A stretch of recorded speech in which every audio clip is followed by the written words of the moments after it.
am Pamela Tract, Neighborhood Improvement Services Coordinator for the City of Jacksonville, and I welcome you to our community input meeting for our annual action plan fiscal year 2022. I would like to introduce briefly, in their absence, Dr. Woodruff, our City Manager, Ms. Tracy Jackson, the Interim Director of Neighborhood Improvement Services, and as I've already introduced myself, I am Pamela Trafton, the Neighborhood Improvement Services Coordinator. We have the opportunity to have a Neighborhood Improvement Services Advisory Committee, and that committee is led by our City Council liaison, Mr. Brian Jackson. Currently, the members of our committee is Willie Smith, our current Vice Chair, Ms. Marsha Wright, Ms. Paula Jones, Pastor Richard Sheets, Ms. Gloria Whitney, Mr. Steve Forney, Mr. Gordon Marshall, and Ms. Betty Dawson. Our Neighborhood Improvement Services Advisory Committee, the purpose of their committee is to advise the City Council, mainly provide citizen input, provide advice to staff, help with program designs, and review progress. The agenda that I have for you today is we've already had our welcome and introductions. I will provide with you the mission and the purpose of the City of Jacksonville, tell you what we are looking for as the citizens of Jacksonville, and introduce to you our Community Development Block Grant Program. The mission for the City of Jacksonville is to identify opportunities to enhance communications and engagement with citizens and foster livable neighborhoods in all residential areas of the City of Jacksonville. And the purpose of this video is to introduce to you what we are looking for with our Community Development Block Grant as we prepare our annual action plan for fiscal year 2022, and to ask for you to provide us citizen input. The outcome that we were looking for is, again, to gather the information on the priority of community development needs and to identify priorities that have already been identified. What is the Community Development Block Grant? It is a program administered by Housing and Urban Development, HUD, that provides communities with resources to address a wide range of unique community development needs. We have three focuses that we must pay attention to, which is to benefit low and moderate income, help remove slum and blight, and to address an urgent need in the community. We do this by accomplishing HUD's goals, which is provide decent, safe, and sanitary housing, provide a suitable living environment, and expand economic opportunities. So this flow chart tells us exactly what type of activities we can do to accomplish HUD's goals within community development. The first one, as I go clockwise, is acquisition and demolition, public facilities and improvements, demolition and clearance, public services, relocation, housing construction and rehabilitation, economic development, and planning and administration. What does the planning process look like? Well, first things first is we must receive the citizens' input. We cannot plan an annual action plan based off of the staff guidelines alone. We must see what is needed in the community because you are going to be impacted. We identify housing and community development activities.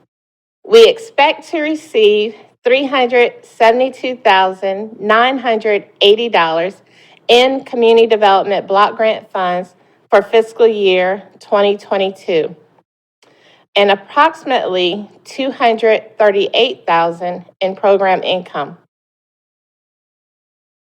And lastly, we have to prepare the annual action plan for fiscal year 2022 based off of the input that you give us. What is the purpose of the annual action plan? Well, it gives action to the 5-year consolidated plan that identifies activities, outcomes, and a budget to achieve within the city of Jacksonville. Our 5-year consolidated plan covers fiscal years 2019 to 2024. And each year we have to do a separate annual action plan based off the funds that we receive to help identify what projects and what programs we can administer in the city of Jacksonville to expend those funds that HUD gives us. Here you will see since fiscal year 2010 how our funds have been received from HUD, and you'll notice that there has been a decline over time. We started initially in 2010 with $525,000. Over the course of time with the decline, we have ended with $372,000 approximate dollars in funds to expend. So we've had a decrease, but since 2013, we've been steady right at the $370,000 expense funds.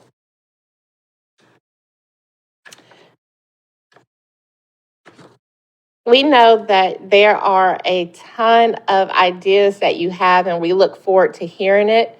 But we have to be able to look at what are the priorities that our citizens are asking for.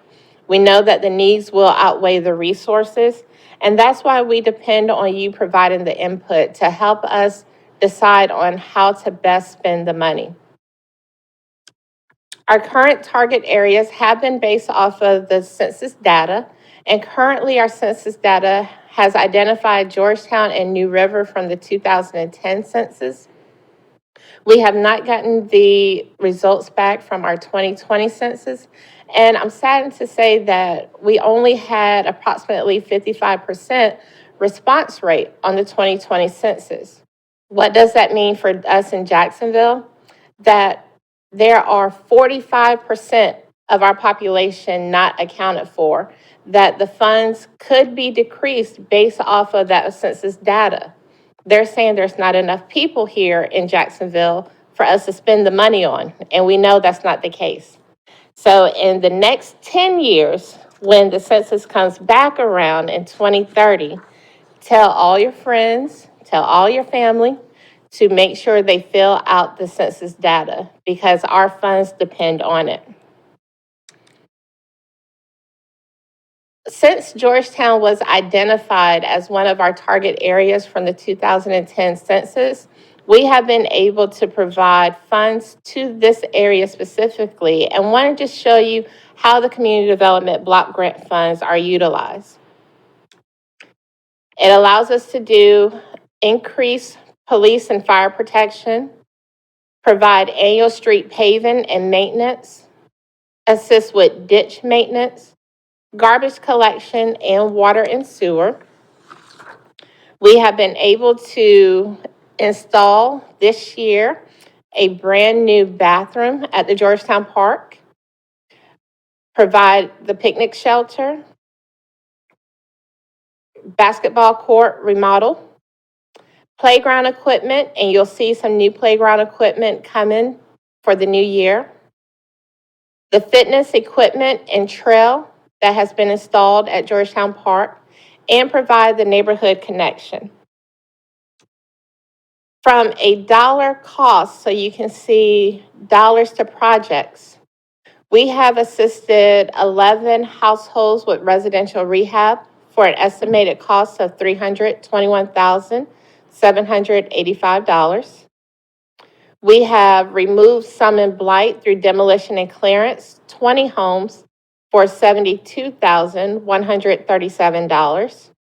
And the Georgetown Park renovations over total time has came to $199,503 for a total amount of $593,425.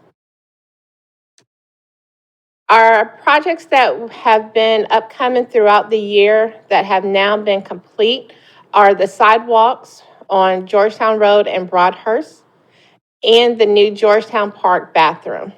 If you have not been there yet, make sure you stop by and see it. This will show you where our sidewalks have been installed on Georgetown Road and also on Broadhurst.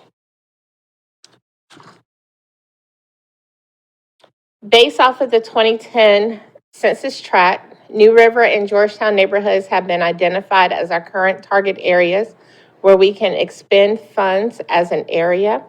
The demographics within New River is that more than 74% are African American, 37% low-income household, 27% within poverty, and the median income is less than $25,753. A housing cost burden.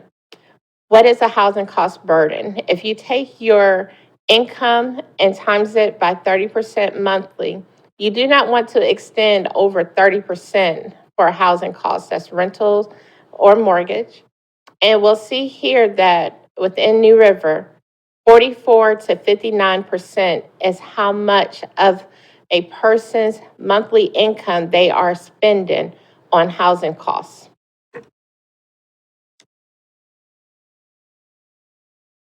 From our past fiscal year's annual action plans, these have been identified as our current priority needs. And this is where we need your input and for you to actually help rank what do you feel is number one, number two, 3 through 4 on each concept. So for homelessness, we have public services, emergency shelter, transitional housing, tenant-based rental assistance and rapid rehousing, suitable living environment, demolition and clearance and public services, special needs housing for the elderly, disabled veterans, disabled persons, victims of domestic violence, suitable living environment for special populations, neglected, abused children, elderly persons and veterans, affordable housing, acquisition development, homeownership opportunities, rehabilitation, tenant-based rental assistance, and rapid rehousing. And under public services, transportation, youth mentoring, and job training. Our current community development block grant initiatives, we have housing rehabilitation, where we are able to assist families that are owner-occupied with either a low-interest loan and grant to be able to help rehabilitate, remodel certain parts of their home. We provide down payment assistance up to $25,000, which is provided by the North Carolina Housing Finance Agency and the City of Jacksonville. We have our home buyer education course, which is offered bi-monthly, and it is required for down payment assistance. Our next class is January 23rd, 2020, and the cost for that class, our next class for homebuyer education is January 23rd, 2021, and the cost is $20 per person. Clearance and demolition, elimination of slum and blight, and this is an opportunity for us to work with the fire department for them to be able to do live fire training exercises. We purchase through acquisition and reconstruction and assist in downtown revitalization with scattered sites. Public services, collaboration, partnerships with our nonprofit agencies for public service activities. We have our required workshop funding December 17th and December 18th. Public facilities, homeless shelter renovation, and our Georgetown bathroom, which was new construction. And public improvements, we've worked with the Georgetown sidewalks phase 2 and 3. Here you'll see your community development block grant funds at work. This was 1421 and 1423 Hargett Street before community development block grant funds touched the project. And after the funds was expended, this is where we have removed slum and blight. We did the same thing at 2314 and 2020 Onslow Drive, the old pawn shop. And now it is a complete clean slate.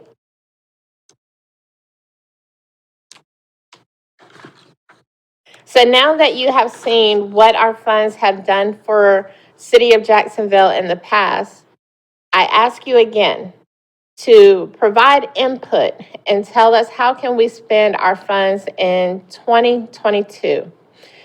Your input is needed, and we ask for you to go online to JacksonvilleNC.gov CD to fill out the survey.